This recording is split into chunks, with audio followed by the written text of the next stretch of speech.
ఎక్కడెక్కడ చీటింగ్ జరిగాయి, ఎక్కడెక్కడ అన్యాయం జరిగింది, ఎక్కడెక్కడ షూ చూపిస్తే మనుషులను గుర్తుపట్టారు, మొత్తం వీడియో సహా బయటకు వచ్చాయి. ఓకే ఓకే అర్థమైంది. స్టిల్ ఇప్పుడు కూడా నోరు మూసుకుని కూర్చున్నా నేను. క్లాప్స్ బా. కన్ఫెషన్ రూమ్ లో వీడియోలో ఏం చూపించారు నాకు తెలుసు. నాకు తెలుసు, ఒక నిమిషం. ఆ విషయం వీడికి కూడా తెలియదు, ఇప్పటి వరకు వీడికి తెలియదు. అరే నువ్వు చెప్పబోతా మాకు తెలీదు. నన్ను మాట్లాడి ఎవరు బ్లేమ్ చేస్తున్నారు? ఎవరిని బ్లేమ్ చేస్తున్నారు? మీరు నన్ను blame చేస్తారు.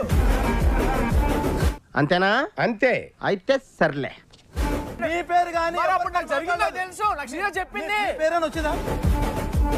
ఏంటి మామ ఇన్సల్టింగ్ చేస్తున్నావు?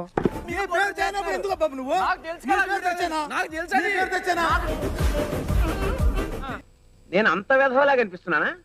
అంత లేదులేండి సార్. అంటే నేను మాట్లాడినా నీ పేరు మాట్లాడినా? మనకు కావాల్సింది కూడా అదేలేమ్మా. నీ పేరు వస్తే సిచ్యువేషన్ చెప్పి పేరు తెస్తే మాట్లాడు. దేవన్ నుంచి కూడా సంచాలకి ఎంత నోరు మూసుకుని వెళ్ళిపోయేవాడిని. మూర్తి గారు, ఇలాంటప్పుడే గుండె రాయి చేసుకోవాలి. ఏం చేస్తాం?